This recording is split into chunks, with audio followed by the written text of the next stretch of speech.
them what the next step was gonna be if this comes to, if it comes before the board. So right now, please respect this meeting right now, because this is not the way it's supposed to go. When they said that there was gonna be a shelter, they came to my meeting on October the 18th. And I told them, this is not the quorum or the place for this meeting. I know nothing about it, but I told them that I will help you to rectify this problem or go to the next step. So the next step was the rally last Friday to get some people awareness of what's going on. So all I'm asking you tonight is to respect the chair and respect this meeting and so forth. If you need to come to more meetings, come to more meetings. But you will be in touch as to the next step. Please respect our meeting tonight. Thank you. My next meeting is gonna be December the 20th. And if I have any information, believe me, you guys will understand. There's a young lady here that came to our meeting, and if you know her, she'll tell you how I conduct my meetings. But this is not the way we could do business. We don't do business like this. Okay, so let's be respectful. Thank you. How is this information disseminated to the public? So that you know, you have to follow you on Instagram? I have an email registry, and I email the people, and it's by word of mouth, and I get out flyers if there needs to be any flyers. So please, you will be in touch. I'm a type of person that I will go door by door and plant flyers in people's doors. So please, be respectful tonight. I'm asking you, please, let's have some respect tonight. Thanks, Maria. You're welcome. Yes, and this is the last person I'm gonna take. Just for clarification, you said the city will inform the councilwoman Northeast before you guys know? Yes, that is exactly what's gonna happen. We are, go You'll ahead. tell her, she'll tell you? No, they'll tell her, they may tell us. But typically, we will get our information from the community first, because people call, you know, an outrage, and it's like, hey, what's going on? And then we figure it out. The city itself will tell her office. Yes, that's what they're supposed to do, but they're likely not gonna give her a lot of notice. Okay, but if you were to call her office, they would have some type of knowledge. I don't know what they have right now when it happens, so it's, in my experience, we've gotten 3-4 days notice that it was going to happen. What typically will happen first is people who live next door see things being moved in. And then it's like, hey, this thing is happening. Keep your eyes open, talk to each other about what's happening. But that's about it.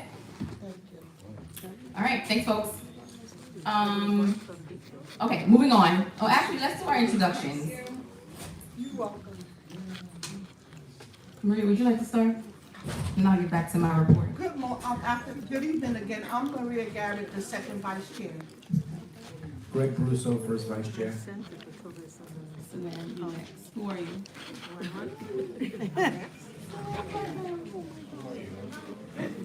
We have a quorum. Hi, everybody. Your name? Sue Happy Ann Part now. November, happy November. No, not your No, just report. introduce yourself. That's Sue Ann Part now, our district manager. Oh, my And next to her is, Barbara was talking to No, me. that's not my. It's not my fault. and that's Barbara. Are you serious right now? The secretary. Dot, would you like to introduce yourself? Secretary too far, you can introduce me. Dorothy Paul, assistant district manager. Okay, I'm gonna go back to my report. Oh, Gail in the back, because everybody's standing in front of her. Hey, Gail in the back. She's back. Okay, so back to my report. On the agenda tonight, we don't have to have a public hearing because we did that last week. We satisfied that condition. You will also see that we have old business right on the back of the agenda. If you flip it over, we almost never have old business, but we do have old business tonight. And I'll talk more about that when we get there, but ultimately, we did not have a quorum for our special meeting. attendance, not making a special meeting, your attendance will not be counted against you if you do not make a special meeting. It will not. However, it's respectful to call into the office, write into the office, and let us know that you will not be here so that we can plan accordingly. But we need to have a conversation about attendance and quorum, Yes, period, yes, in general. ASAP. Our attendance is dismal. We are a 50-member board. Community Board 18 has a waiting list for people who want to join the board. Hello? When do we meet? Every third Wednesday. Third Wednesday. Every third Wednesday. Every third Wednesday. And if there's a notice when we have to move, we get the notice. All Four times maybe. All of our meetings for the year Julia's are a little actually excited. already planned. So we do have a couple, we had some holidays and stuff, a couple aberrations here and there. Third Wednesdays. Yes. If you work We do work. on Wednesday nights and you can't come to the board, resign. Nope, that's not what happens. Nobody's forcing you to be here. Julius, thank you. It's ridiculous. I got it, Julius. Show Julius. up. This is for the Call out community. tonight. Show up. Julius, Okay, we're all right. doing a lot. We're doing a lot. I'm sorry. Okay, we're doing a lot. Thank you. I'm gonna do like Michael Iron and start hitting this guy. And Sue Ann's gonna try to steal it from me. If you cannot make the meetings, and I'm talking to people on WebEx, you can't make the meetings, resign and give the opportunity to someone that can make the meetings. Additionally, we have committee work that needs to be done. I'm asking chairs, I'm talking to all of the chairs, by December 1st, if there is someone on your committee that has not attended a committee meeting, please share the name with the board. I want to compare those names to people who have not come to meetings. And then I am going to ask that we bring motions to the floor to start proceedings to remove those people from the board. As simple as that, because I cannot continue, and it is not fair to the people who come to this meeting to come here, to sit through these public hearings, to sit through anything, and we have to jump around or playing hopscotch on the agenda because we don't have enough people to take a vote. That's ridiculous. And that's all I'm gonna say about that. Okay. On a brighter note, as we head into Thanksgiving, I do hope that everyone is able to get a little rest and have a little joy. I know the holiday season can be very difficult and sad for a lot of people for a number of reasons.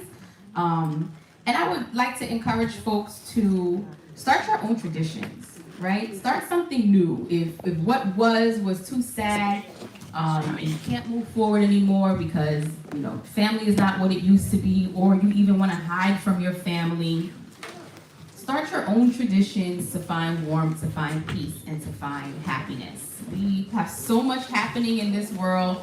Mental health is at an all-time low. Folks are stressed out. So anything you can do to find a little joy during this time, I encourage you to do so.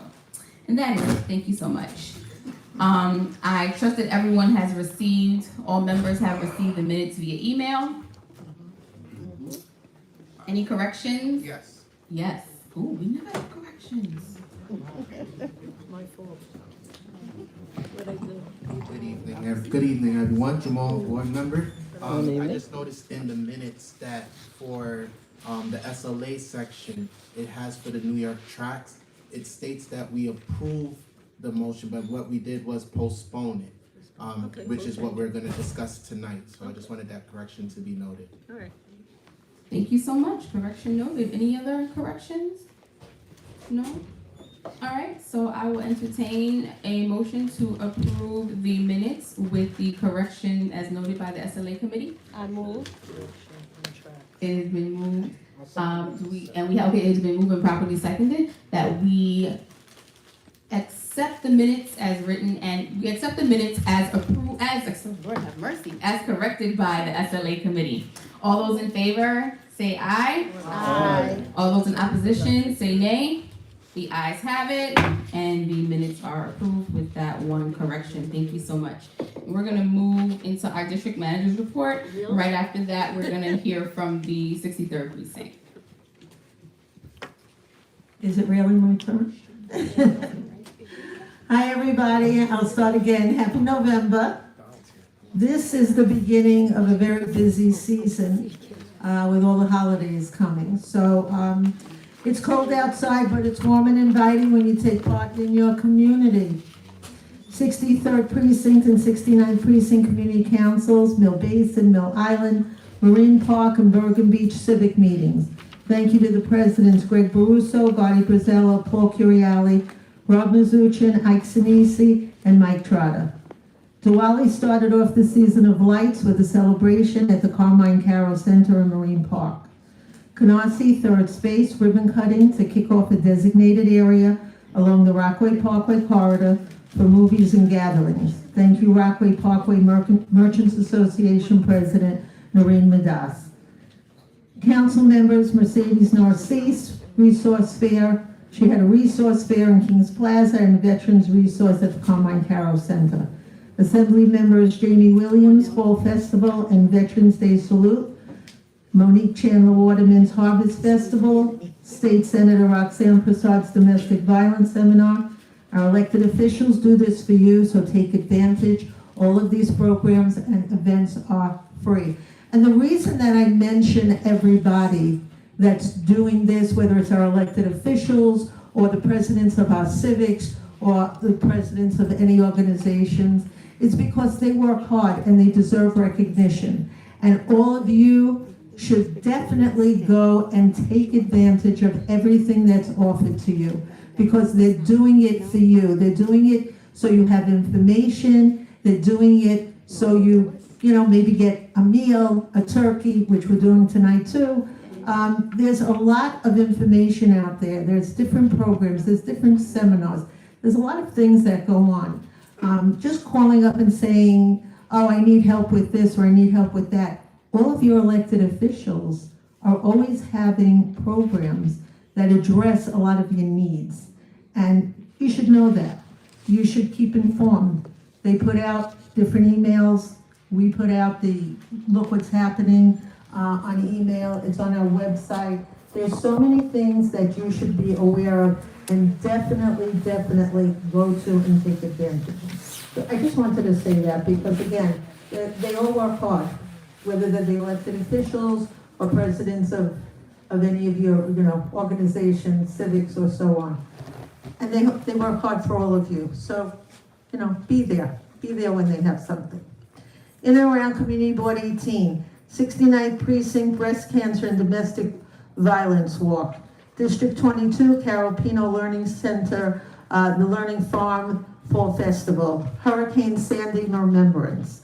Neighborhood Housing Services, NHS, their grand opening ribbon cutting of their new building at 1734 Rockaway Parkway. We had a rally at East 108th Street to oppose a rumored men's shelter.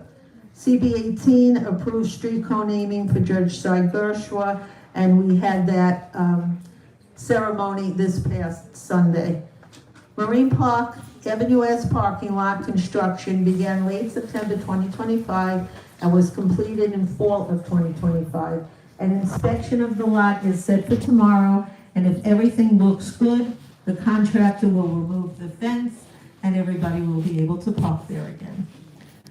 At our cabinet meeting, Assemblymember Jamie Williams told everyone that DOT finally installed the all-way stop signs on Avenue S. She wrote a letter to Mayor Adams in favor of creating a ferry transportation at Canarsie Pier, but did not get a response. DDC, the B82 Select Bus, the Remsen and Flatlands Avenues excavation is completed. 63rd Precinct, joint towing operation with sanitation, 68 vehicles towed. 69th Precinct, new commanding officer who you met. DEP are working on a few different areas in Community Board 18, whether it's cleaning sewers. We had a bulkhead issue on East 69th Street. Representing Senator Roxanne Prasad, upcoming events, turkey and chicken giveaways for residents in the Senatorial District 19.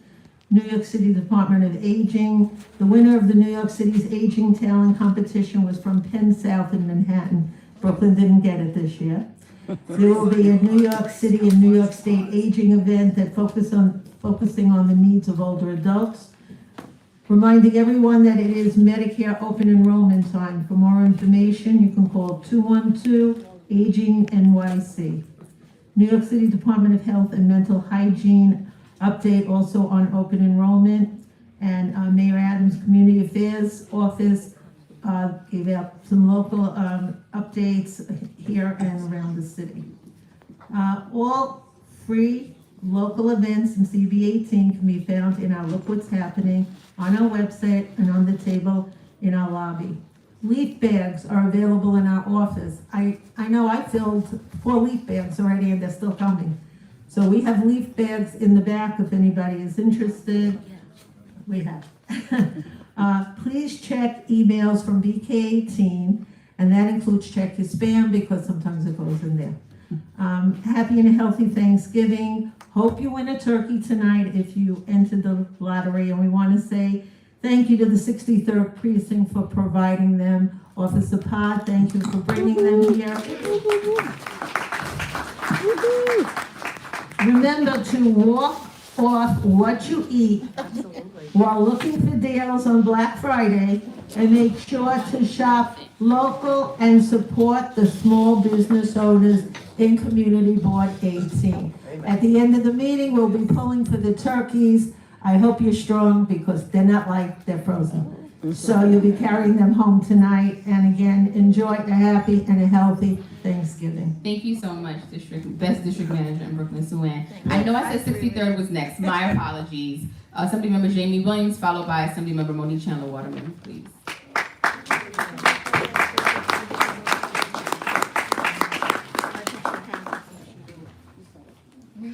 You don't want to talk? Let's open Yeah. We have to go to the mic. I'm so accustomed with the mic being over there. You want me to put it over there? I'm gonna do it together. My back is gonna be towards you guys. Let me stand over here. Together? Yeah, we're doing it together. Oh, okay. To cut time. So hi, everyone.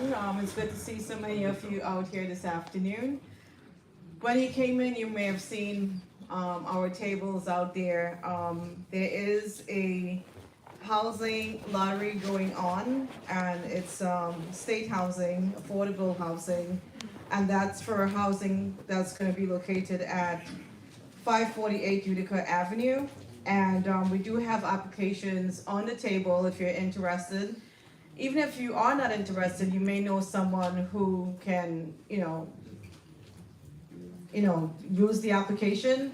Please take one. There is also a code for you to scan. I just want to also say to you that the deadline for this housing application is December 1st. So we still have some time, so please, pick up an application there. Even if you don't need it, you may know someone who will be able to use it. And also, this Friday, we are doing our turkey distribution at my office at 5318 Avenue N. So it's first come, first serve, and that's from 2 to 4 p.m. I'm sure my colleagues in the district is also having their distributions as well. I do want to thank Sal. Sal brought his Boy Scout to our veterans event, so thank you so much. And to Eric from Parks, thank you so much for your partnership. And also, you guys know that Hurricane Melissa had devastated the islands, specifically Jamaica. And myself, my colleague Chandler Waterman, and Senator Prasad, with other colleagues as well, is in a joint effort relief mission where we collected so many different items.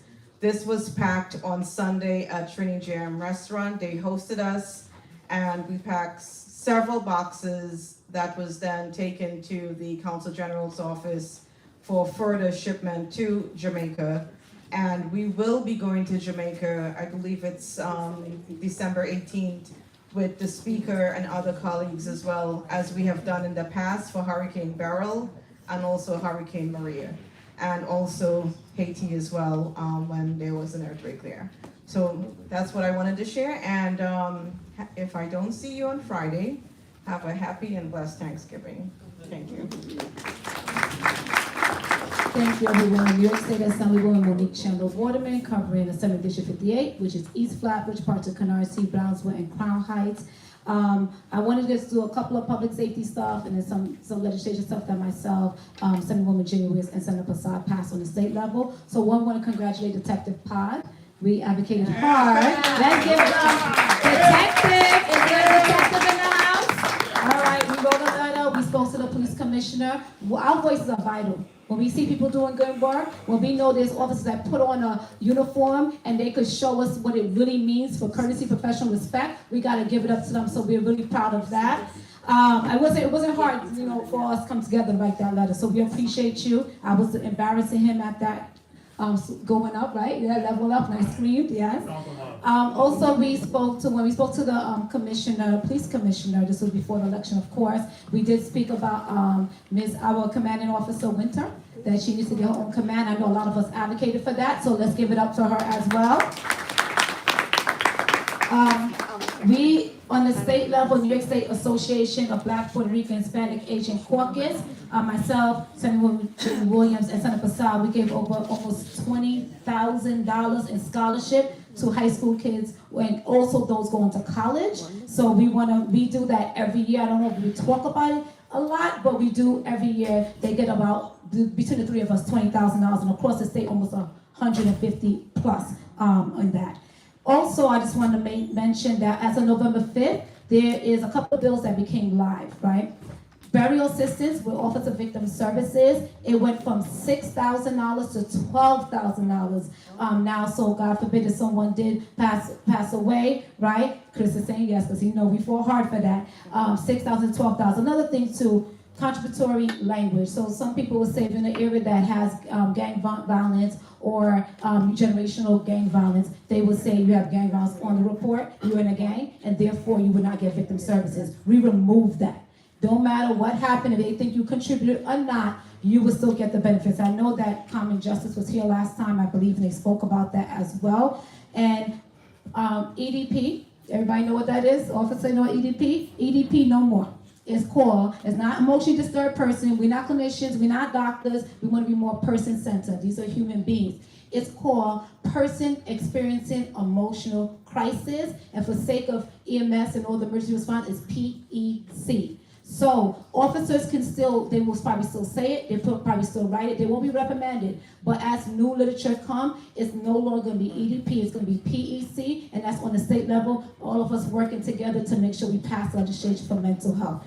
And as we deal with food insecurities, housing, workforce, education, come by our tables, and to reiterate what the Senate member said, housing, affordable housing, is very important. The state level, Vital Brooklyn was out way before I was elected. We're pushing it through the finish line. We're going on a radio station. We've been going to Older Adult Center. We had about 12 meetings. We just came from a virtual meeting to make sure everybody knows about this affordable housing. It don't stop right, Jamie, on December 1st. It continues going. Every month we were doing virtual workshops to make sure you understand what affordable housing is out there and how you can get it. We have to flood these application process. When we don't do that, it's like we don't need it. Please don't second guess yourself. You're not the expert in housing. Let them figure out if you qualify or not, as long as you don't own a house. But you just fill out the application, let them tell you it's a lottery. When they call you, we'll help you with that process at the end too, to make sure you're well informed. So we are here just doing the best we can with you. Remember, it's not an I thing, it's a we thing.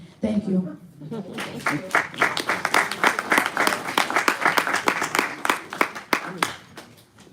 Oh wait, I think there was one question, and then was Could you just repeat what you said about the burial? I didn't understand that. For New York State Office of Victim Services, before, like if someone got killed, they got murdered, any type of victim of violence, the family was allowed $6,000 reimbursement. We spoke to survivors, Assemblywoman Jenny Williams and I. We bring people up to Albany and they discuss what they need, and the survivors said that's not enough to bury their loved ones. So based on that, we was able to put in legislation and pass it. So it be double the amount of money. So no longer $6,000, it's $12,000. And my hearts go and prayers go out to all the survivors. And you know very much about this. So yeah, we did that for you, your family, and everybody else too. Thank you. Is any other, that's it? Madam? Yes, Is that it, that's it. Madam Thank Chair? you Thank so you so much. much. Thank you to the board. Thank you to everybody here. Thank you for allowing me to speak. I want to be invited back, so I'm gonna Thank you. So we're outside. If you want to fill out affordable housing application, we're helping you on site today. Fill out the application. Thank you so much, Assembly members. And I'm sorry. So apparently something was just brought to my attention.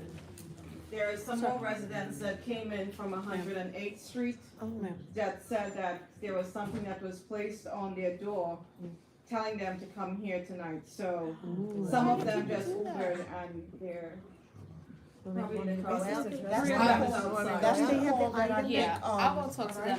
do they have the item Detective placed on the Pod, doors? let's go. Detective Pod, please take the mic and give your update. Maria, let's go outside. Thanks. Hello, Greg. Chair. Greg, the chair. I'm the only need. Greg, so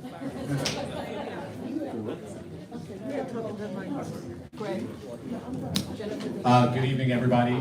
First off, thank you, Monique, Jamie, and to the community. I do appreciate all the support. And don't worry, I am not going anywhere. The 630 is my home, okay? And I appreciate all the love. And I think I've been doing this for 14 years now, and I just love it. And every day is something new. And I really, really enjoy my time doing what I do. I love this job. What's going on in the precinct? So they're saying that.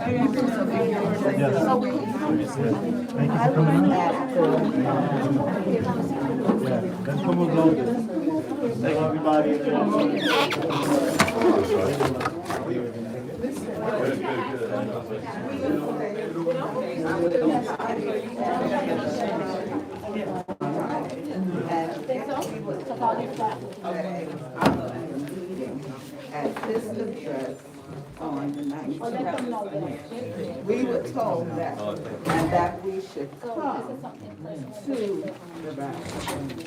I mean, But it wasn't supposed to be for follow-up here. I told the people to come to the meeting on Saturday. I think he was there too. He was in.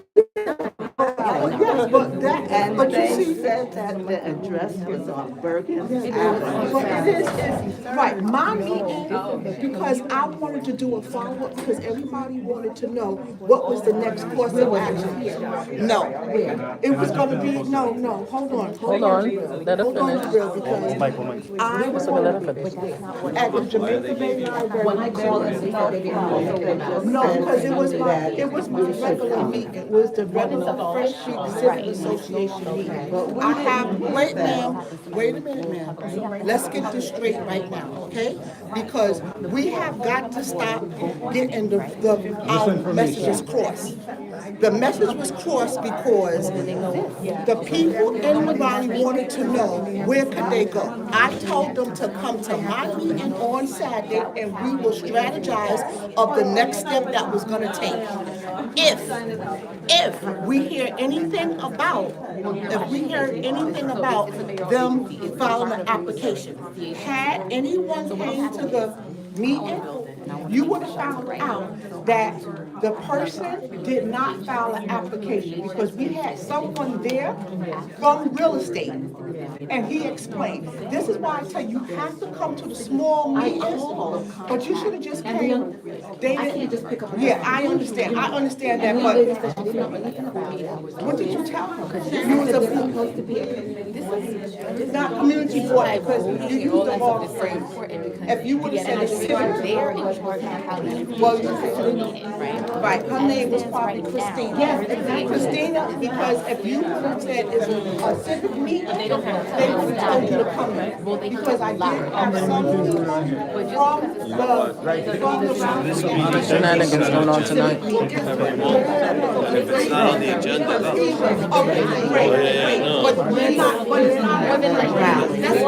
Okay. So just not straight. Bring it down, bring it down, bring it down.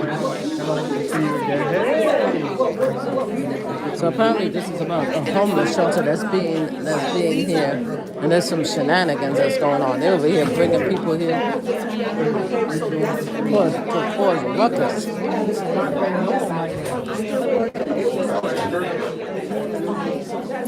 Sir, I'm online. That's what I just want to say. It's like, that's what I know, that's what I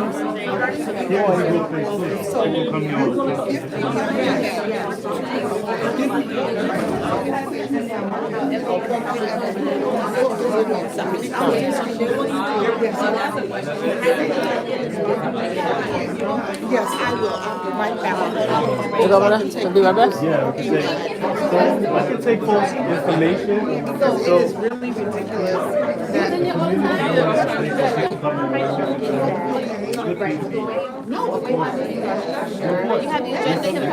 Like our agenda is How are you? How you doing? no, I have an agenda.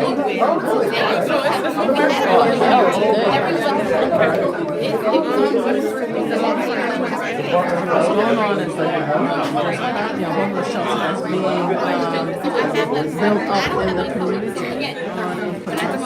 And a lot of us people here got the information and everybody was up to it, but they decided to have our board meeting. We have more information about Right? This glass right here, if you go outside, you look up. so that's what the president is here. Naomi is saying that, we can't help you because we don't have any information and we can't vote on it because present it to us. So there was some craziness. I mean, there's somebody, I have a feeling of who did it. People don't understand who's responsible for what and how the process works, right? So we have public hearings every month, right? But it's scheduled.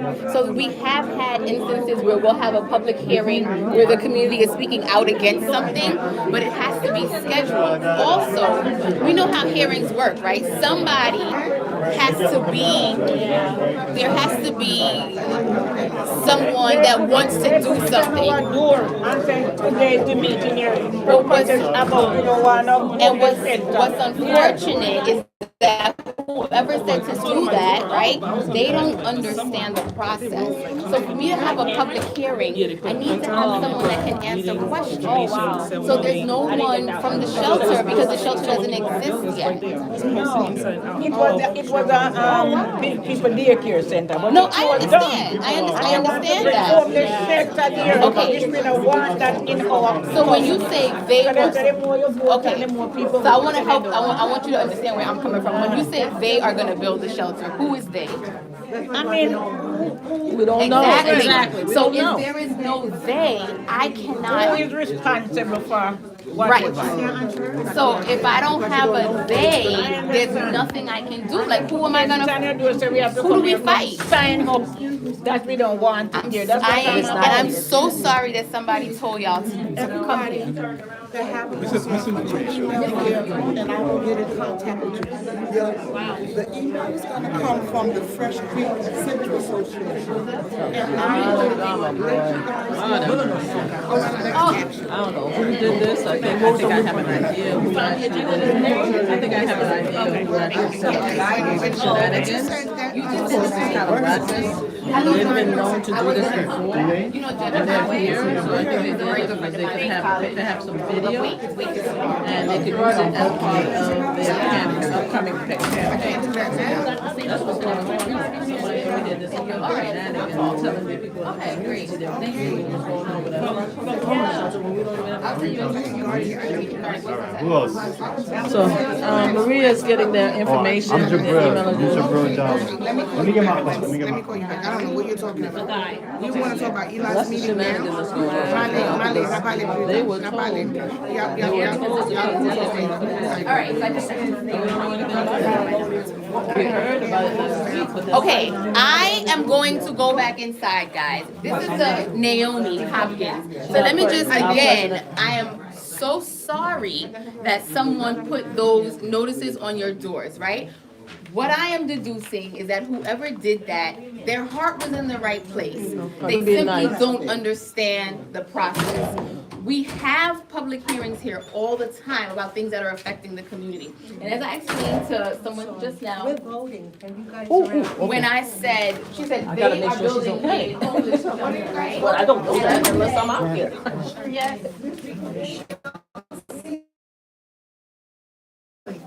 Seti, Kizanisi. Yes. Christopher Smith. Yes. Victoria Stennett. Julius Stutes. Absolutely. Naming of the street and. Annette Tomlin. Jennifer Truman. Mike Trotta. Yes. Arnell Williams. Yes. Shireen Williams. Yes. Maria Willis. Yes. Valerie Woodford. Grace Willenberg. Yes. Okay. You wanna go back again? Gotta go back. I'm back. Oh, I gotta go back. Sorry about that. That's okay, no. Maria DeLuz. Yes. Pizzella. Donna Mae Crossfield. Wait, you don't do fast for me, I gotta find his name. Donna Mae Crossfield. Okay. Gotti, Brazil, Gotti. Marie Garrett. Mary Garrett. Tell them that there's gonna be vote one after the other. Yeah, I know we got a lot of votes coming. Yeah, don't disappear, because we got a lot of votes coming up. Okay, so I got all that, okay. Okay, you do your magic. I mean, it's unanimous. Terry was a wonderful human being, and we all miss her very much. Yeah, thank you. Yes. It's nice to see that everybody understood the importance of. Yeah, that's really Okay, I'm gonna keep moving. Paul, I'm gonna jump over you for a second. 36 yes. 36 yeses, yes. Thank you very much, everybody. I'm gonna jump over you real quick, Paul, because we had a small committee meeting. Myself, Denise, Julius, it's called Stop the Chop. So we got our buttons on it. It's a no-brainer, it really is. It's an organization, Kenneth was represented, it's an organization that's trying to ban non-essential helicopter flights. And well, listen, we know helicopters are very important, but maybe not for bringing people to the Hamptons or taking them on a tour over to see the Empire State Building. It's kind of silly. So the group that is trying to put this together has already been to 2 community boards, just asking for resolution, just saying that you're on board with stopping the chop. And some of the big problems with Stop the Chop is noise, public health, environmental pollution, and it's bad for the economy. I learned that the city actually maintains these heliports, and the amount of fees that the helicopter companies pay is minimal. From what we were told, it's $1 million in fees get paid, but their revenue is over $200 million. So it really costs us as taxpayers money to maintain these helipads, and these companies. And one of the worst offenders was a company, Blade, is making tens of millions of dollars on our tax dollars. So I'm just in front of you, asking you to vote to have a resolution put in place just to get on board with Stop the Chop. And I think it really makes sense. And if you live in one of these paths like Denise does, where the helicopters buzz your house on a daily basis, it really is a nuisance, and it's not good for us, it's not good for the economy, and it's not good for the environment.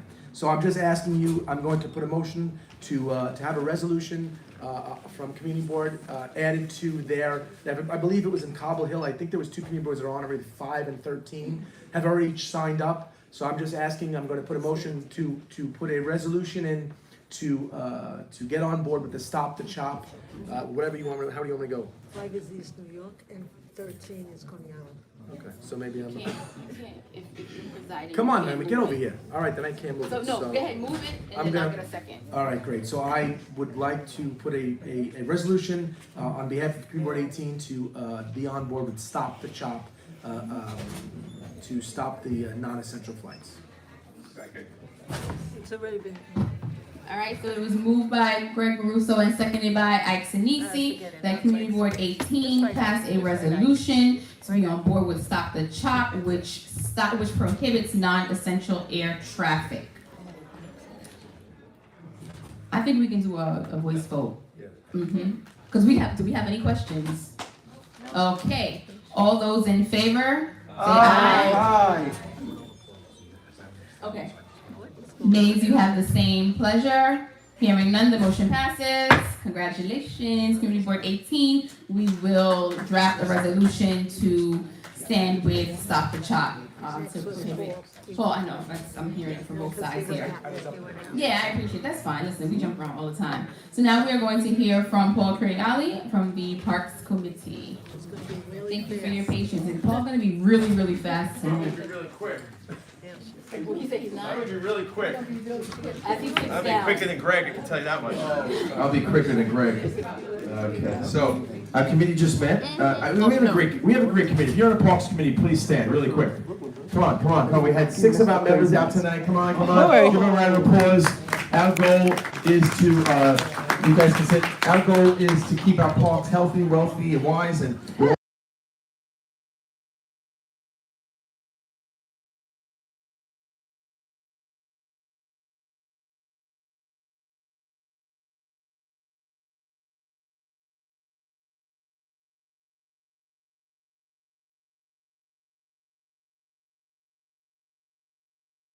that. So tonight I had, we had Tanisha Swift. Oh, I don't know. I can't tell you why. But you got to get in the Parks Committee. Tanisha, just stand up. She is with the Billion Oyster Project. She spoke here. Tanisha's been around since 2014, 2016. They actually put oyster areas in the, what's the yacht club over there? Sebago, thanks Maria. Sebago, it's not yacht club, it's Sebago Canoe Club. I know some of our members are members of that. And they've been there for many years, but she and their group work with our local schools. This summer they worked with 276, the summer kids, and they brought the kids there to have an outdoor experience. The kids were really enjoying it. The oysters, as they pulled the oysters out, they weren't allowed to go into the water. But when her staff pulled the oysters out, they actually examined them. They actually took a lot of different notes there, and I think it's part of your note taking that they examined. And then little items come out, and they explain to the kids what they are. And of course, the kids get scared of the bugs and things and touching and all that green. That's the first half hour. By hour 2, they're like scientists already. It's amazing what this program does. Give them a round of applause for the work that they do. But Tanisha had exciting information for our committee tonight. Thanks to our Congressman, Hakeem Jeffries, okay, he was able to secure $960,000 for a design survey so that they're going to put 4 areas possibly in the future in the Paddock expansion project over here. Okay, I don't have copies, but we can make it or add it to the next month. And it's actually the Billion Oyster Project Canarsie Oyster Reef Expansion Proposal. And tonight they came before the committee. And so they're not going to do any work, but the proposed project would be 226 seated bowls. It's giant bowls where the fish can swim through, and the eco-friendly, and the oysters would grow. And basically, the oysters actually clean, I believe, what'd you say, 1 oyster can clean how much water? 50 gallons of water. So we're going to have this whole area, if this project goes through, clean, but it's also going to clean our bay. It's going to clean our Gateway National Parks area, and this whole area, and they're going to do more studies, and there's going to be projects for our school kids. So kids from 276, 2 kids from 272, from 312, all throughout our district. And I know Naomi's listening to that, our youth chair, will have projects to work with them, and also our community. So this is a great project. Again, this is only, again, put another round of applause to Hakeem Jeffries and the team here, and my job was just to announce it. And again, it has not started, it's still in the beginning, but the money is secured for the survey and for that part of it. Another part of excitement tonight is that we had 3 guest speakers. Well, we won't count Eric Peterson. Eric, stand up really quick. Eric is our park administrator from Ray Park. We've known him, he comes to our meetings. But right next to him is Robin Early. Okay, and he is our new park manager for District 18, which covers pretty much from Garrettson Beach all the way to 108th Street to Marine, to Mary Garrett, and he took over Danielle's spot. So welcome to the team. I know that you're going to be going to Sue Ann's meetings. She has a cabinet meetings once a month, and we welcome you on the team. You've been with the parks how many years? 20 years. 20 years, so we have a lot of knowledge there.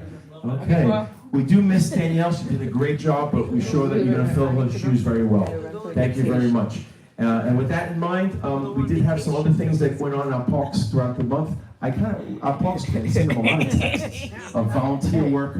There's a lot of things going on, and I just want to do some shout out to, first, because our council member was able to fund a lot of our parks in our committee, in our community. and she keeps an eye on a lot of those work that happens. I know I don't have that list of projects. I'm still trying to get that from Commissioner Marty Marr. I can have it for you. Get that, I'll read that off next month. And I do want to thank our Assembly member Jamie Williams, because she actually started to work with the Billion Oyster Project too with the state. So all of our elected officials are actively involved in the parks. Give them all a round of applause. Thank you for a great night. All right. Did you hear my pants? Yep, that's right. Thank you. All right. We have we did the transportation. We're gonna do we have an SLA vote. Okay, and then, okay. All right, so we're gonna hear from, we were just joined by Councilmember Mercedes Narcisse. So I'm gonna invite her to the mic. Woohoo! I know you said don't give the head turn around because people are on. No. So it's good? It's good to speak? But no, You I'm saying can like I'm face giving that the way. back to the folks that's over there. Hello, everyone. Can you hear? Yes. Sorry. I have a loud voice. I don't know if I need that. People on WebEx can't hear. Oh, hello, everyone. Hey. Good evening. I am so happy to see so many new faces. Folks come out when you hear whatever going on in your community. And last Friday, for all of you that came out, I want to say thank you. Thank you for being active. Thank you for being engaged in your community. And don't wait when there's a problem. That's when you're gonna come out. You need to know what's going on in your community. And first, let me back up a little bit. For those new ones that, if you don't know my name is Mercedes Narcisse. I'm the council member representing the 46th district. From Flatlands, Georgetown, Canarsie, Mill Basin, Bergen Beach, Mill Island, Marine Park, Garrison Beach, and Shipshead Bay. Yeah, a very large district, and very, I would say, very complex district, very diverse district, and very engaged folks. But I love it. I have a lot of experience to help me deal with anything that come my way. You know, ER nurse standing on my feet all the time, and in business, raising 4 kids. So I have been around enough to know that when you elected me, I came in front of you, is to serve you and to make sure that I represent you well, wherever I am, in all the capacity. So I know a lot of folks came out because of the last Friday. There is no shelter being built right now as we talking. But I heard someone actually put the flyers under your doors saying that to come out, there is a shelter. If there was a shelter, I'll be the first one to talk to you about it, unless I don't know.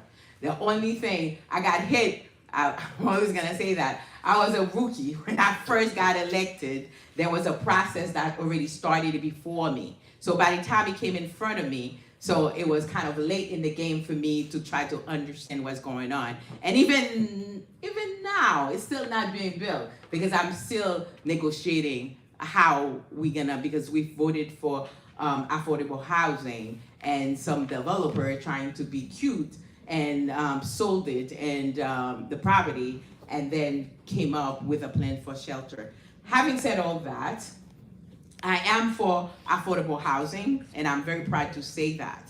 Because I said it, because if I'm a parent, because one of the things they throw at me is just like, why can't we have shelter for parents, for single mom? And one of the things that I always tell folks, if I was like a mom in needs and I have my children, I would rather be in a box of 4x4 instead of being in shelter. Shelter should be transitional. And I don't see the plan in around the city to show me how is a transitional thing is not a permanent thing. If it's a permanent, somebody's making money. Yeah. And I want affordable housing. And I would like to see that happen. And as long that I have my breath, like they said, I'm blessed. Alert, keep on looking, because it was Maria Garrett that I think that called me first to tell me, be alert. There is something going on. And then the minute she told me, I look at who made the transaction, and I was able to tell them, hold up, not here. So they're in agreement. So now we're gonna have to look forward for that. Second, 5502 Flatlands Avenue. For now, we have a letter from the developer saying he's not gonna build housing, because I told him when he came in front of us, when he's first having the conversation, it's supposed to be commercial. So I'm gonna help the process with the commercial. And that's what we're having now. All right? Suen, I have the letter. So that's what we have right now on the record. It's gonna be commercial, like the community wanted and voted for. Moving forward, I'm very transparent with what's going on. And whatever I hear, whatever I know, I will put in my newsletter. If you have not received my newsletter, you live in this area and I am your council member, please sign up with Alina in the back. So we'll be more than happy to make sure you receive every info. And I'm happy to be here and thank you for the amazing work all the folks been doing. You've been doing. You may disagree with me, the way I walk, the way I talk, but when it comes to work, you will be loving my work because I don't let nothing slide by me. Thank you. God bless you. Thank you so much. Councilwoman, we do have a question from the chair. Oh, yeah, I have a question. Go on. It's regarding 5502 Flatland Ave. Mhm. Remember the meeting we had last week with somebody from the city council? Could you? I'm the one that invited them. I know. Here's my question. It seems like the city council has been just trying to like shove their idea about planting housing on that block after you made it perfectly clear and everybody who was at that meeting made it perfectly clear that's not what we don't want high-rise housing, but yet they were, kind of just shoving it in there for some reason. Could you kind of explain their logic and what they're trying to accomplish, if anything? Okay. City planning. I hope I'm not putting you on the spot. Oh, that's okay. I love the spot sometimes. The city planning have what we call housing crisis, quote unquote. Their job is to push as many housing as possible. And we know that from the city of Yes, which I did not vote yes for it, I voted no. But with the demand of investing in our infrastructure, which we were able to, with the agreement, we were able to come up with $5 billion in the city budget to address their infrastructure. But there is a crisis for housing. We cannot ignore that. The reason that I gave to my colleagues that I could not vote yes, and I had to push for the infrastructure because I've been to the point where when it rains, I have to cross my fingers like everybody else.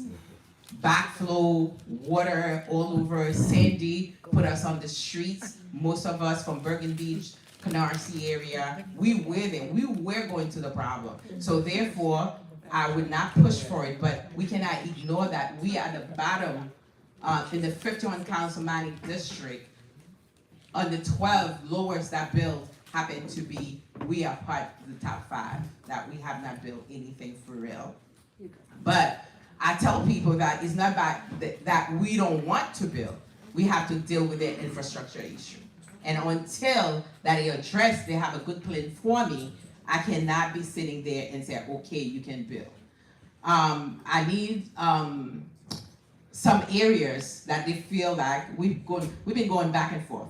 But so far, for the past 4 years, I've been able to keep our community out of the circle. So I'm gonna continue doing that every day. Like I said, being in the business, I have to negotiating for beds, transfer things, and oxygen all over the place to bring to the best price for New York City, for all the H&H hospitals. So I have been able to do that, and that's exactly the skill set that I acquired over the years I'm using to negotiate for you. So I think I've been doing a good job, if anything, to hold you down. Thank you. I have a question. So today there was a hearing on the floor about the bill that allows people to rent rooms in their house and not be owner occupied. When we first... No, I'll stop you right there, that's not true. 948, that's my bill. Yeah. 948A.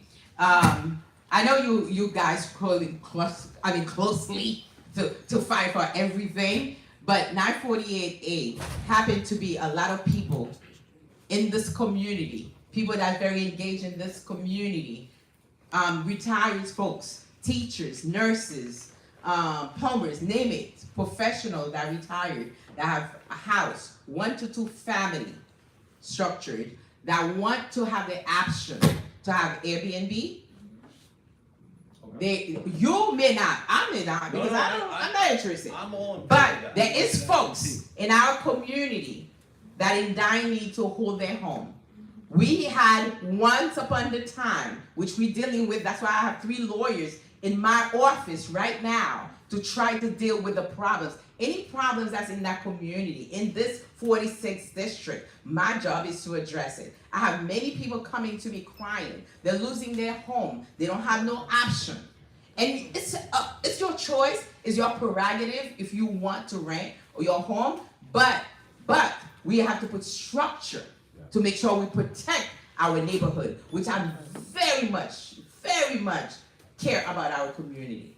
I've been here ever since high school. I've been engaged with many, I don't remember, seeing a lot of y'all. I welcome all of y'all because I love this community.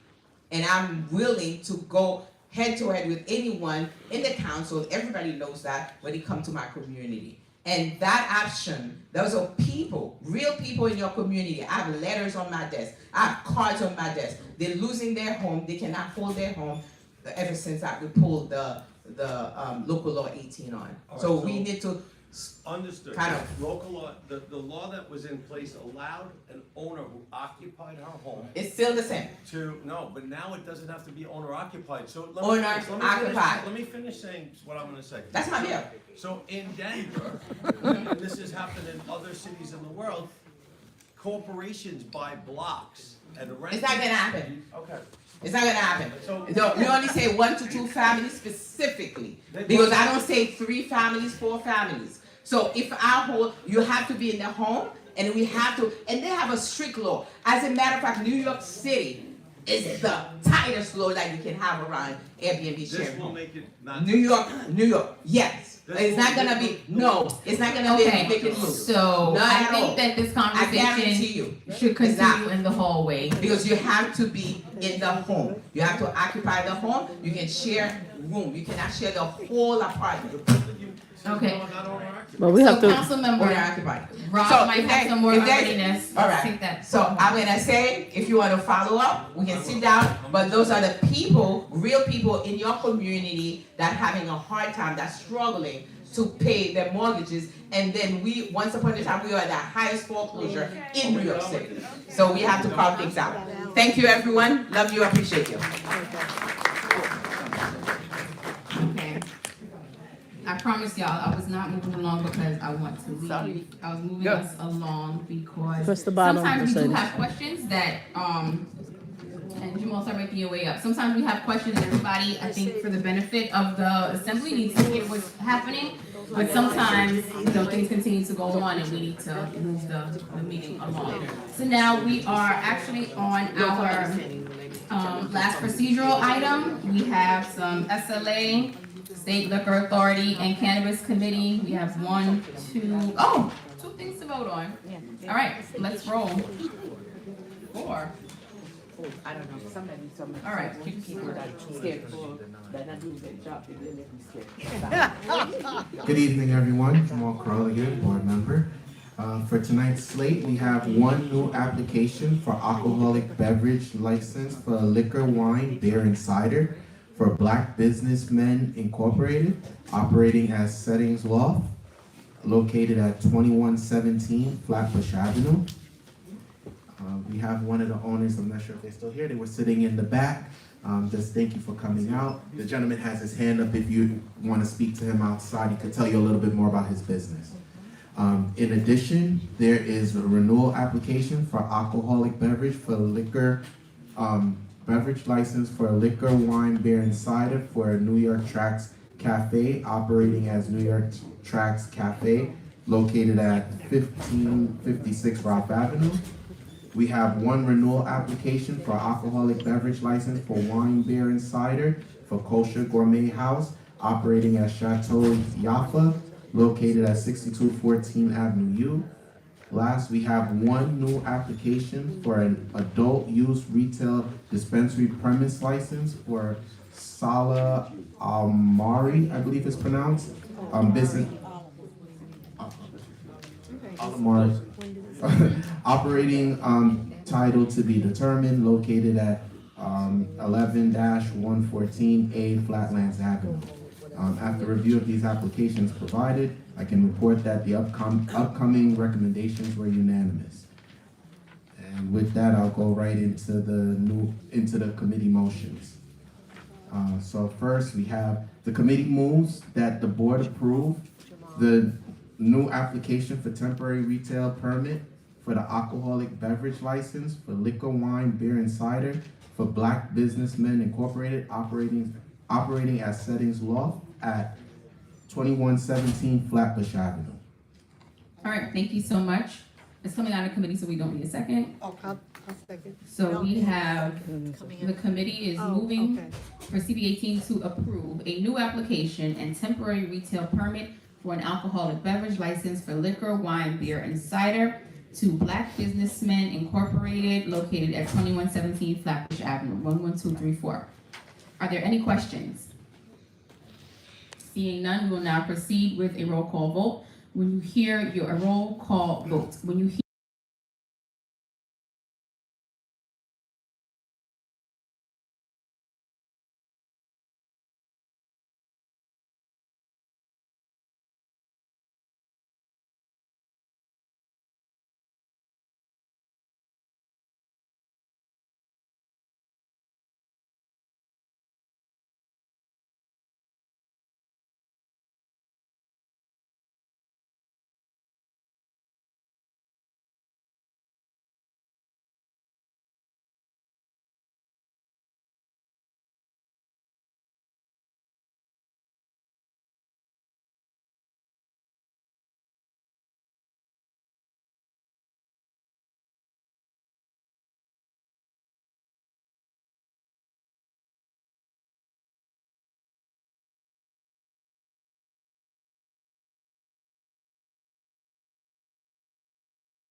Where is it? Jubilee? Said yes? Okay.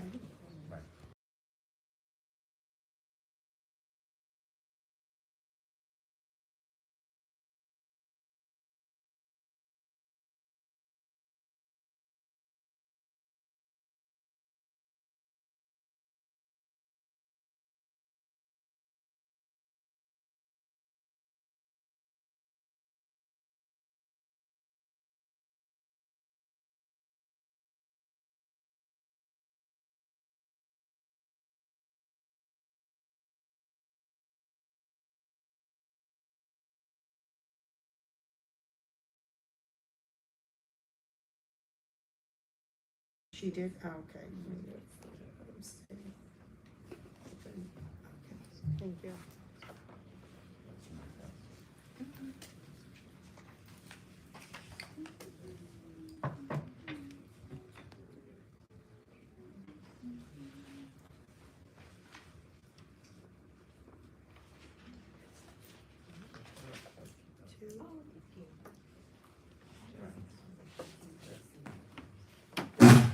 Three yes and 3 abstentions. No nays? No nays. with 3 abstentions and 33 yeses, the motion passes. Congratulations to Black Businessmen Inc. on your new permit. Next up, we have for New York Tracks Cafe. I just want to preference this one by indicating, if everyone recalls from our last meeting, this was one that had been postponed due to them giving the business an opportunity to come before the committee to speak about some of the concerns that had been researched, and I would like to report that they did not show up.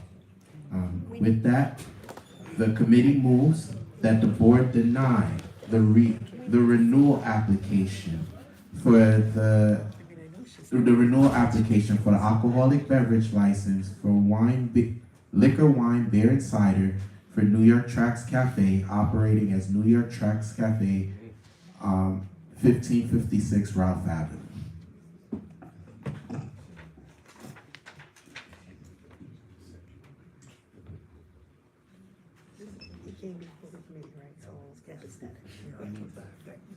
We need to deny it so that the letter can be sent to the. All right, I'm not gonna whisper it, I'm just gonna say it. So if we're not approving it, we don't have to vote on it. Well, we told that they needed to so they can send the letter up, because they need the official. Yeah, they need a reason. They need an official reason for why we're denying it. Okay, so your That's why motion is for us to write a letter Correct. to SLA. All right, my apologies. People in the audience have been texting me, multitasking up here, I'm sorry. Stop texting me. Y'all see she's looking at her phone right now, but she's texting me, not even listening. All right, so, You want me to rephrase it? yes, just the letter, and Okay. say we want to send a letter to SLA saying The XYZ. committee moves that the board send a letter to SLA denying the renewal application for New York Tracks Cafe, 1556 Ralph Avenue. And the reason is? And the reason is due to the concerns that were discovered upon their application and their failure to appear before the board. Okay, so it has been moved from the committee that we send a letter to State Liquor Authority denying the renewal application for an alcoholic beverage license for liquor, wine, beer, and cider for New York Tracks Cafe located at 1556 Ralph Avenue due to community concerns and their failure to show up to the community board meeting. Correct. All right, all those in favor of sending the letter to SLA denying the permit will answer affirmatively. All those who are not in favor of sending the letter will say nay. Also, please be advised that if we do not send anything, they very well may still get this permit, even though the community has had grave concerns for quite a while. The concerns have not been addressed, and they have not come before us having been invited to explain what happens. So we will now proceed with a roll call vote. Madam Secretary, please proceed. Yes, I will. Cassandra.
She's studying a lot of conversations.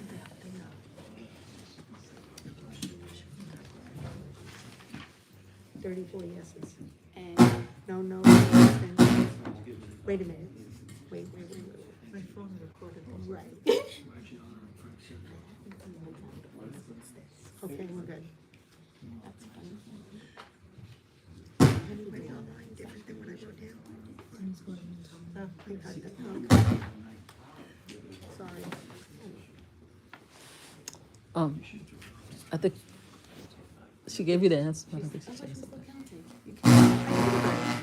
I said yeses. Oh, Yeah, you no, did. I was looking at something else. I'm sorry. That's what I was telling her that you. Unanimously, with 33 yeses, CV18 is recommending that we send denial letter to SLA for track. Yes. Next. Next, the committee moves that the board approve the renewal application for alcoholic beverage license, wine, beer, and cider for Kosher Gourmet House Incorporated, operating at Chateau Yaffa, located at 6214 Avenue U. You don't have that. Is that Sala Alamari? Is that Sala Alamari? No, because that's the dispensary, that's the dispensary,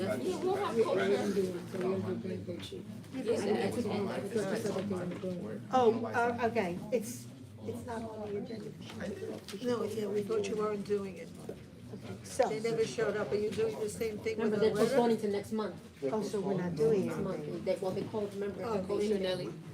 what you're saying is you're. Who, Yaffa? Yeah, that's the one we Okay, so there's no vote tonight, right? Chateau Yaffa asked for next month. They couldn't come to the SMA They committee. couldn't come tonight. Who? Chateau Yaffa. Committee meeting didn't come. Well, it wasn't, so it wasn't on the agenda, right? So now we would have to remove from the agenda and go on that. And then, because if you didn't call the office, they didn't come next month.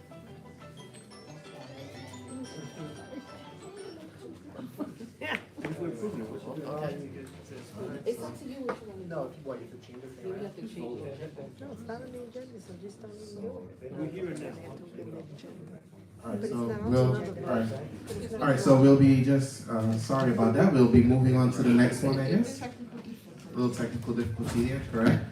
So then we'll move to the last one. For this one, we also had postponed, just to give some context, last month. They were postponed because we were also giving them an opportunity to show up before the committee to go over some concerns that the community had. And they being the Sala Al-Mari, I apologize if I'm pronouncing it wrong, but this is for the adult retail dispensary. So with that, they didn't show up and, so with that, we're gonna go ahead, the committee moves that a letter be sent to the New York Cannabis Committee to deny the new application for the adult use retail dispensary premise license for Sala Amari, located at 11-114A Flatlands Avenue, due to community concerns and its failure to appear before the committee. Thank you. So the committee recommends that we send a letter denying the application for an adult use retail dispensary premise license for Sala Alamari, located at 11114A Flatlands Avenue, for the reason of community concerns and failure to show up at the community board meeting. All those in favor of sending this letter of denial will answer yay. All those not in favor will answer nay. Madam Secretary, let's proceed with a roll call vote.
say out loud what we were whispering about before when Jamal first mentioned the deli. It's not on our agenda, right? So I spoke earlier tonight about we have an agenda, we follow our agenda. Our meetings are guided by our bylaws and Robert's Rules of Order. I'm sure that many of you here are very familiar with everything that I'm saying right now, but for the one or two people who are not, I want to explain what's happening. So Jamal had the deli on his report that he sent in, but things happened in the office, phone calls were made, and it seemed as if we were not going to vote on that tonight, so it was not put on our agenda. So now when we get down to that place, we can't just add something on the agenda. When emails get sent out with the agenda on it and things are advertised in the city record, we really have to follow a procedure. So we can't just wake up and say, I think I want to talk about this here today, or we're going to add this to the agenda. It would require a vote. So if we were going to add that to tonight's vote, someone would have to move to amend the agenda, second it, and then we vote. Well, there may be conversation about it, and then we vote on do we want to even amend the agenda. So in the end, we just decided we'll just leave it for next month. However, it'll just be easier as opposed to going through all that. Okay.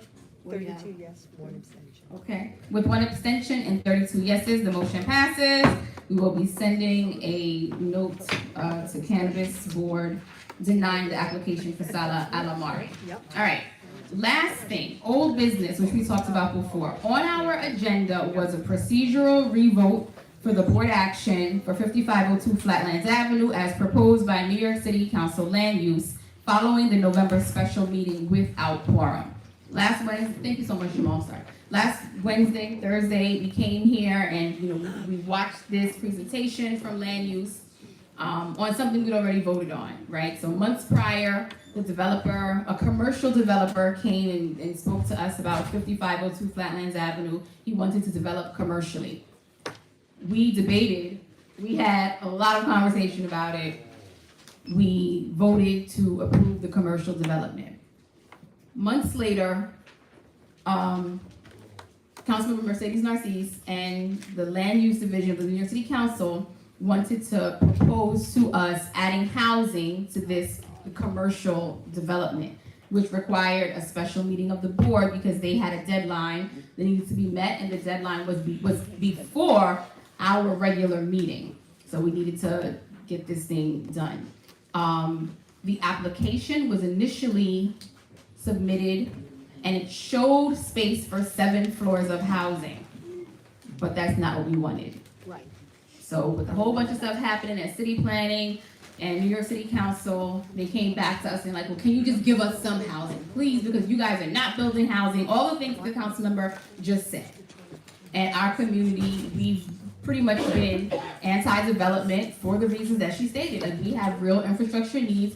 Also, we know what our community looks like and we know what we want it to look like, and these are decisions that people have already made. Our committee decided that they would agree on a 3-story building. It would be commercial on the bottom floor and then 2 floors of housing, which would ensure that this structure was not higher than other things in the neighborhood. We voted. Unfortunately, we did not have quorum, so that vote did not count.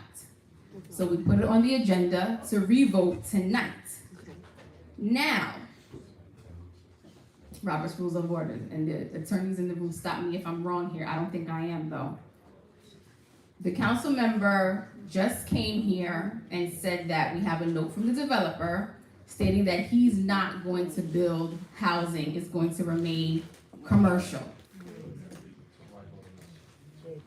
To bring something up from old business, I would need a motion from the floor. If no one, well, it's rather to redo this vote. So we're at this agenda item now, like we're here because it's on our agenda. But for us to vote, it was laid over. So someone has to pick it up and bring it back before us to vote. If nobody picks it back up to vote, It stays commercial? then we don't vote on it. Yes? Well, so she can't say what we can or can't do here. What she was stating is that she has a letter from the developer promising that he would not build, that developer would not build housing, right?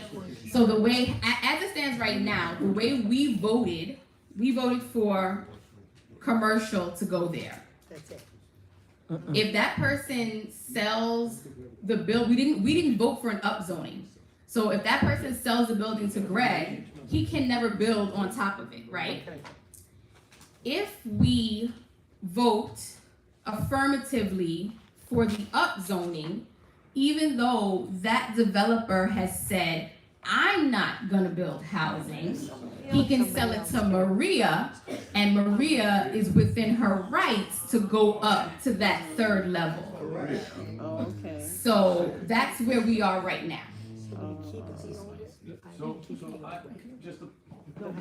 gotta use the mic because they're on one thing they can't hear. They can't hear His question is, did the deadline pass? That's not what she said. Initially, that's why we had the meeting. But then when I spoke to Parrish, just he and I, the gentleman who was here last week, there is more time. So if we...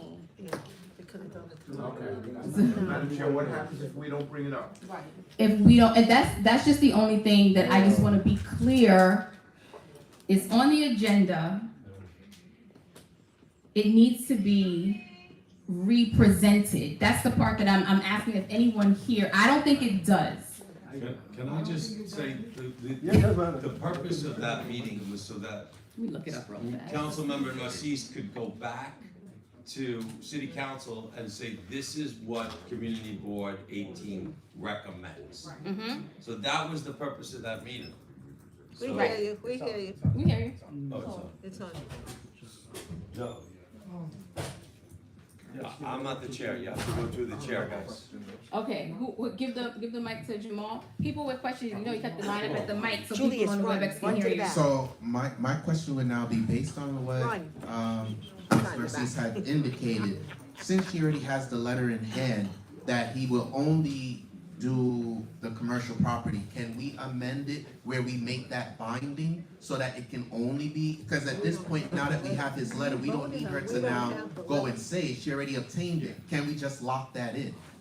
So, we already voted and we said commercial only. So Suann is here, she said, we don't have the letter, which is true, we don't have the letter. I mean, I'm gonna take the councilwoman at her word, right? But I just want us to be clear that we don't have the letter. We already voted commercial only, that's done. Right.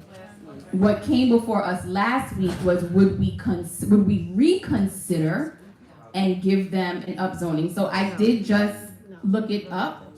So I would need a motion and would have to be seconded to pick it up for a vote again. So I'm just putting that out there. And then after Mike, then we're gonna go to Nigel.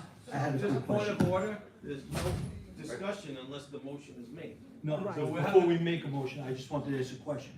If we don't do anything, can the city council then come in and say, we're gonna put up a 7-story? Yes. If that developer sells the property to somebody else? Whether the developer sells the property or not, that's a very good point. Because of, So if we make a motion to make it the 3-story building, that's still our position. So even if he sells it, that would be what we would okay. right, so if we were to pick this up tonight and we were to approve 3 stories, right? Then if he sold it to someone else in the future, then that person could only go up to 3 stories. That's what's supposed to happen, yes. But we don't know, we're not, we can talk about this without a motion. Because we don't even know if there's gonna be a motion, and I think that's what we're trying to get to right now. Because of the committee, what are they called? The mayor, the speaker of the city council, and the local borough president. Appeals board. Because of this new appeals board that the great people of New York City voted for, they can appeal. And they can say, we want it to be 10 stories. And they could do that at commercial only. They can also do that at 3 stories. If they're gonna do it, they're gonna do it, right? It's up to them. Nigel? So no matter which Okay, way. so the gentleman came in and said he only want commercial. Then he doubled down again and said, I promise I won't send a commercial. So why are we voting on it again for future? We're not voting on it. So what I'm, Put a motion in. no. What I'm saying right now is, next on our agenda is the procedural revote. For me to conduct a vote, somebody in this room has to move it to the floor again. If nobody moves it to the floor, then we do not revote and everything stays as it was. Which is, can you state what it is correctly? I suggest, excuse me, I have the mic. I suggest we don't vote again. So that's. Okay. What do you think? Hola. So when it's my turn. No, I just. They have a line over there. I know. What is the square footage of this commercial? I don't have any answers about this. Honestly, Johnny, we don't know anything about this right now. Like, I don't have this up in front of me, and I never knew the square footage. So he could have 10,000 square feet, only use 2,000 commercial on the rest of the. No, the ground floor the whole ground floor is supposed to be Here, commercial. 7,399 square feet. Oh, well, there we have it, 7,399 square feet. Next question. Of commercial. So there is a move by the community board to say yay or nay, right?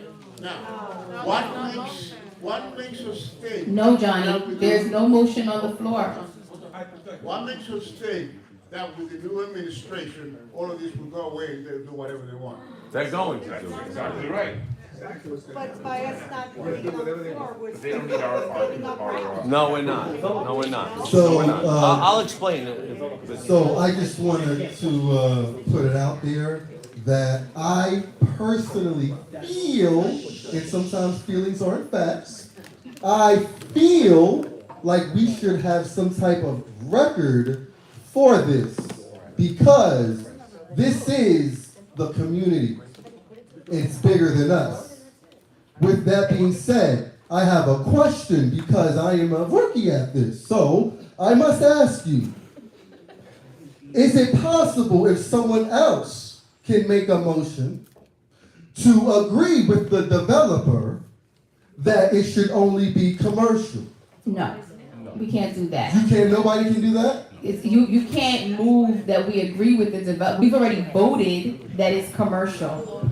So that's what we have. We voted for a commercial development. But Rob, you wanted to clarify something? Can I just, so the issue, is that on? I have no idea. So the issue is they. Yeah, just take this. So they submitted it for commercial only. It was rejected. They said you have to resubmit the application. Yes. They had to resubmit it with. It was not rejected. It wasn't rejected, but they said you have to resubmit it because we want housing on top of it. No, that's not what happened. All right, so explain what happened. What happened is they submitted it for commercial only, but they wanted it to be expedited. So Correct. to expedite it, they showed a 7-story building with all that housing on top. And when it was received to be expedited, they were told then, no, it's commercial only. And they're like, well, we can't expedite it if it's only gonna be commercial. And then somehow internally with the city council, they decided to come back to us and ask us for housing. But that developer never came back to us to say anything because the developer is fine with the commercial. So right now, the application is not before the board for housing on top of it. No, it is for Okay. commercial only. All right, can I ask a question? Do you want this one? All right. We agreed to commercial, what was that, September, when was that? That was last year, it was June. Yeah, it was last year. Yolene? Wait, Marie? Oh, so sorry, Yolene. Marie's like sitting, because he's sitting here, so. I'm just waiting. All right, so here's my question. Last week, so I need to understand what the committee role is in this, right? Because the committee already voted and they submitted a suggestion. No.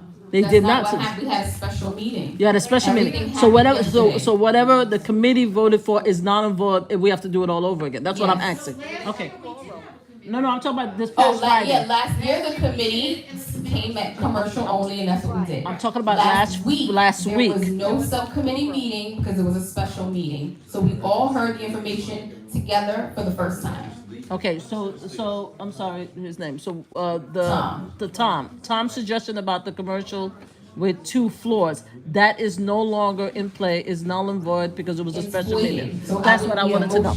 Yeah, that's what I wanted to know. Thank you so much. Your name? First of all, Thank you. we're talking about commercial. Canarsie is not benefiting anything. With a $64,000. He's in Canarsie. No, it's in Flatland. Yes, Flatland. Your lady said Flatlands, Canarsie, same thing. But our community, the 2 people who are benefiting for that are the developers and the city. But we are in the middle. Nobody said anything. What is the advantage of this for the community? And having commercial, our children would not be able to afford this apartment. You have people coming from the outside to come here to buy this apartment.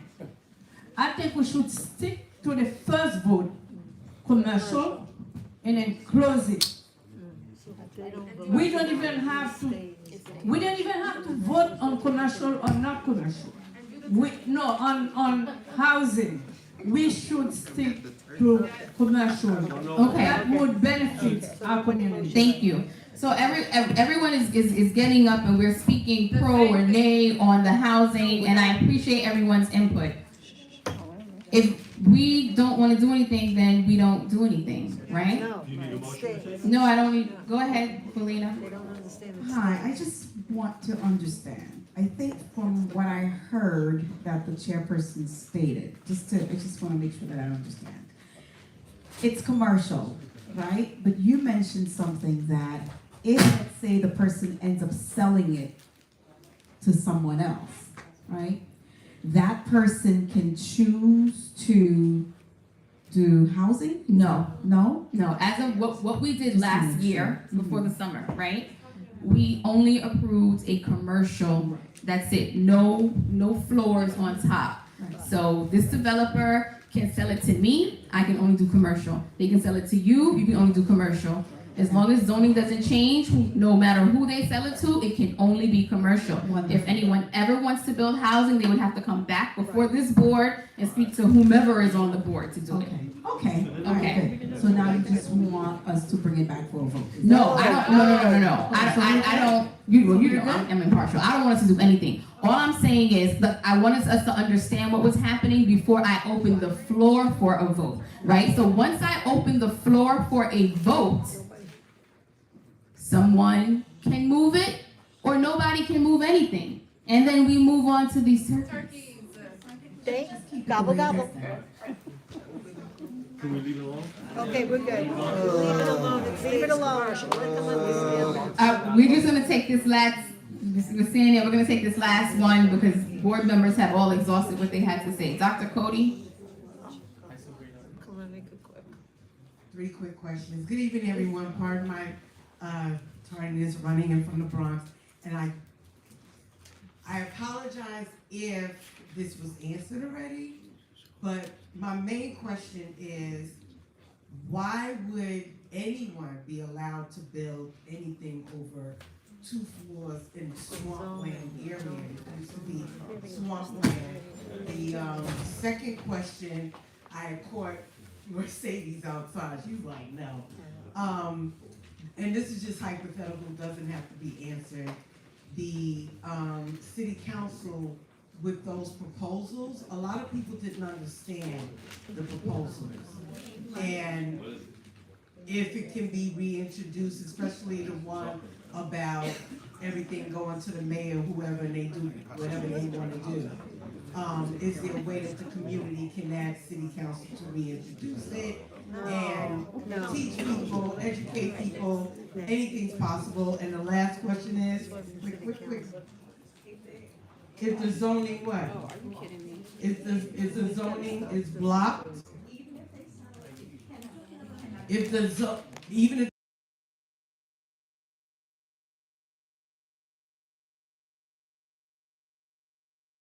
The first question, I can't tell you why anybody would want to build anything, right? When the developers want to build, they come before us and they ask. And that developer came before us to build commercial. That's what he came to do, and that's it.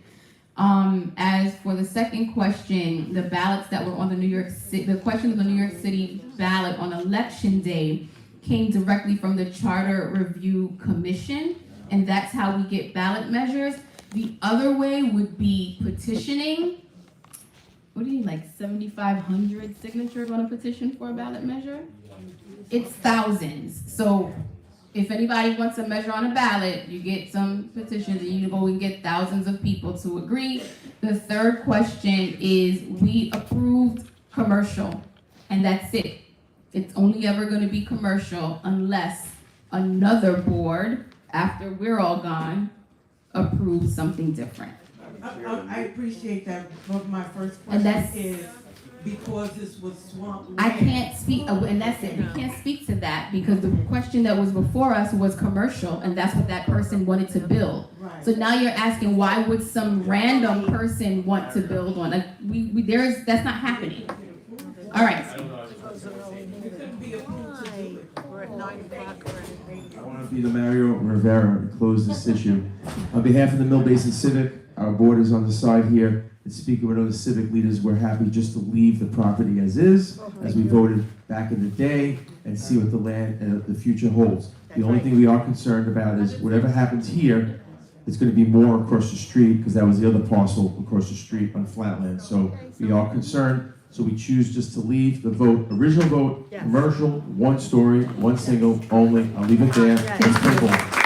So I must now, because it sounds like you guys are good, procedurally, the floor is open.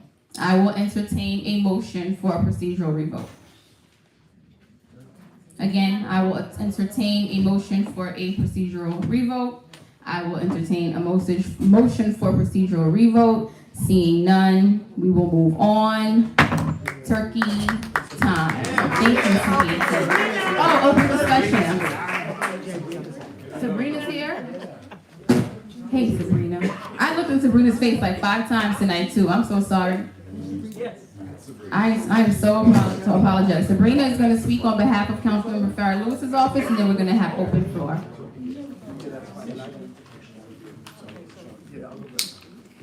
I'll be there. No, just, it is a topic. Hello? Yes.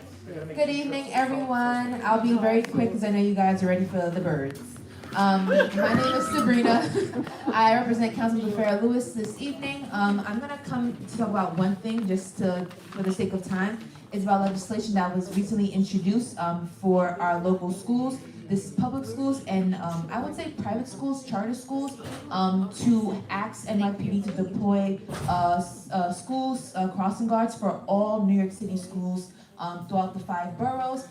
Just to let you guys know, in our district, in the District 22 school district, our council district, we lack the most crossing guards because of lack of manpower. Due to COVID, we've seen there's been a significant decrease. So we've had to use actual NYPD personnel to kind of substitute. That would be like youth coordination officers, used to be neighborhood coordination officers to support. But unfortunately, given that roles have shifted, there is a lack of resources. In addition, we have a lot of our charter schools also needing these same services. We have like Success Academy, Ascend, that are also in the same building as these schools. So the resources are necessary. So that legislation like that was just passed a few weeks ago by Councilmember Farrah Lewis. We're hoping that we can get your support on that and see the need for it, because we need it for all of our schools to make sure that all of our students are safe when crossing these streets. And I'll leave it there. I don't want to interrupt you guys. If you have any questions for me, I'll be here for a couple more minutes. Thank you guys so much. Thanks, Sabrina.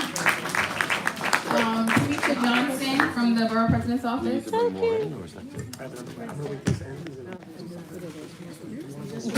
just want everybody to know that community board applications are open on the Borough President's website. So if you go to brooklynbp.nyc.gov, it'll be open until February 6, 2026 at 11 p.m. is when community board applications are openly closed. And I just have other stuff that I put on the table outside, so.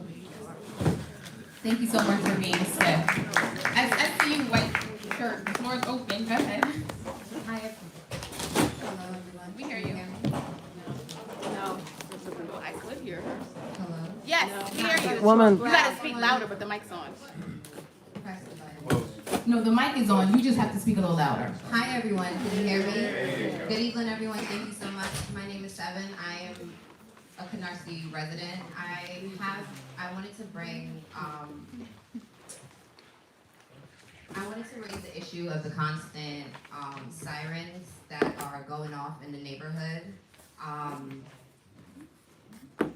While I understand that the importance of our emergency response teams, I have been noticing the patterns, right? There are like consistent patterns of the times when the sirens are going off. The fire trucks are out constantly, and I feel that it is an issue with within our community. It's noise pollution. When our children are waking up in the morning, they're going to school. It's 5 o'clock in the morning, the sirens are going off. It's 7 o'clock in the morning, the sirens are going off. It's 8 o'clock, the sirens are going off. It's lunchtime, they're at recess, the sirens are going off. It's 4:30 in the morning, they're sleeping, the sirens are going off. So, I want to say it's closer to Canarsie High School is where I've noticed it. I have been documenting times. I'm sorry to cut you off. Are you talking about a siren that is physically planted somewhere, or are you talking about the emergency vehicles? I'm talking about the actual emergency vehicles. The vehicles, EMS, okay. EMS, the fire department. I have documented times where the fire trucks are, when the fire trucks are going in one direction, blasting, pulling the horns, all of the fun stuff that they do in the trucks, and 10 minutes later, they're going back towards the firehouse. So what I would like to know is, I know that there are specific laws that says that EMS, they're only supposed to be using the sirens when answering emergency calls. Mm-hmm. How can we hold them accountable to make sure that they're not actually, in my opinion, from my observation, intentionally using the sirens to, I guess, agitate, antagonize, I don't know. Okay, all right. So thank you, Seven. So you said you have the things that are documented, so please send whatever documentation you have to the community board office. I don't know the answer to the question of how we can hold anyone accountable, or how we can, I don't know. Send that to the community board office. I think that's a conversation that we just need to continue, so I can better understand where we are and where we can go with that. Thank you. Next. Hi, good evening again. So I have requested numerous occasions to present information. It seems like my own community where I live, you all are last to know because I've asked to present. So there's so many things happening, great things with the young people, the youth.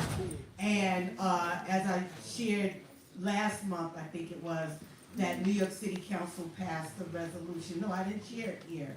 Passed a law making all of October Youth Empowerment Month. So we had a lot of events and whatnot, so exciting. Also, we're working on putting in a participatory budget to build the youth depot. You'll hear more about that, but mainly the reason why I got up is because New York City Council also passed resolutions urging the New York State legislators to pass the citywide leadership team bill. And a citywide leadership team is simply the school leadership team at the citywide level. The principal has a team, the superintendent has a team. Why wouldn't a chancellor have a team? And why does the chancellor get to just make all these decisions in silos? So if you want to know more about it, please ask the leadership to allow me to present. I only need 10-15 minutes to present this information to my community. Or just go see Dr. Cody directly, please, please, please. Thank you so much. Hello. Hello, my name is Michael Condon. I'm representing the Brooklyn Public Library. The Charleston Library at 1580 Rockaway Parkway at FJ has been officially torn down. They will be hosting programs at Golden Age Brooklyn from 3 to 4. The dates are on a flyer on the table. If you can't find the flyer, find me. I will give you the flyer.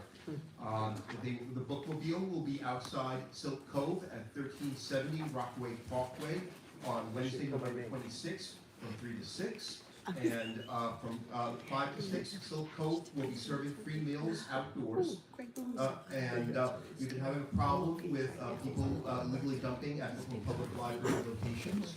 We want you to know that we have cameras, and so we can see you, and more important is getting involved.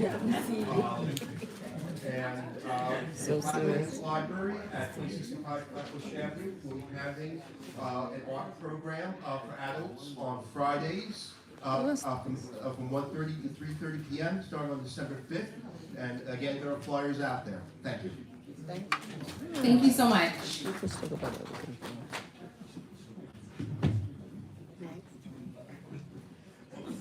Good evening, everyone. Good evening. My name is Miriam. I am the Community Relations and Engagement Coordinator at HES, Super Educational Society. I'm really excited to share with everyone that we launched last month, but this month in action, a community collaboration coalition in partnership with local community partners. It is our way of giving back to the community with the community, so planning workshops, events, and programming with the community based on what the community needs. We have two upcoming workshops that the coalition worked on. That's this week. On Sunday, November 23rd, from 1:30 to 3 p.m. at we're going to meet at HES, but we're going to be planting daffodils, led by our, can you hear? Sorry. Led by Maria Garrett. She's going to be there. She's going to bring her daffodils. We're going to be planting alongside CV, on CV in that middle portion. That's going to be from 1:30 to 3:30. If anyone is in the area or knows people and wants to volunteer, we're also going to be giving community service hours. So please come by. On Monday, we're going to be hosting a lunch and learn also at HES, facilitated by our very own Suan and Lucina from My Time Inc. It's going to be a cozy pre-Thanksgiving wellness hour focused on gratitude, community collaboration, and how to protect your mind ahead of the holidays. So, Great. You guys are available if you want to. Thank you so much, Miriam. I don't think you were here last month. I just want to lift up the point that with our community announcements, we don't do dates anymore. Right, so it's just a general announcement because we have all the flyers outside. Additionally, we have the email that goes out. So for things in HES is within the district. So things that are within the district goes out in the emails, on the website, all that stuff. So thank you so much. I didn't want to cut you off tonight because I realized that you weren't here for that update. Suan says she's running it. That's why it was important. Hello.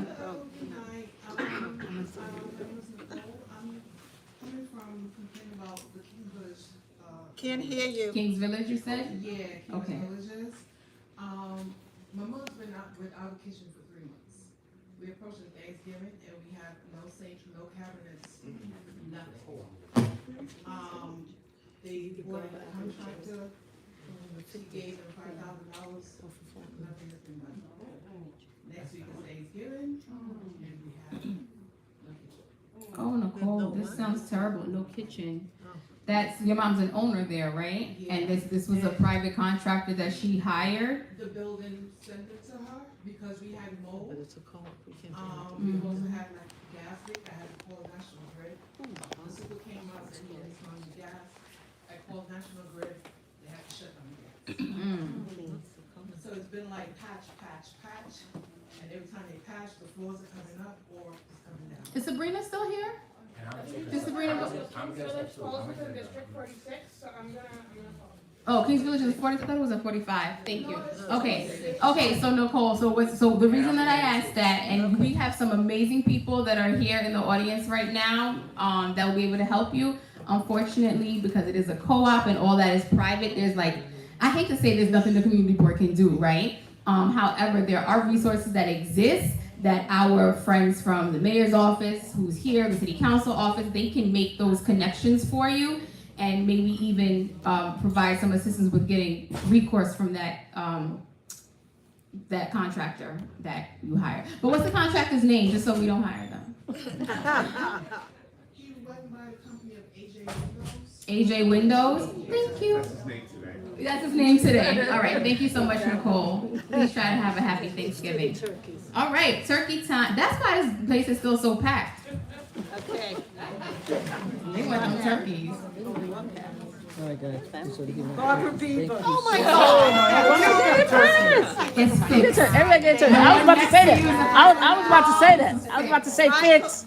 Michael Marks. Michael Marks. I was about to say fix. They have to be here, you gotta be in it to win it. We're not delivering turkeys and we don't have a freezer. And my birthday's next week. Yes, we got turkeys to give out to the community. I'm so proud of my community board. Thank you so much for being here. You guys, if you don't speak. Josephine Happy Polito. Thanksgiving. Josephine, up, back come. Come on, turkey.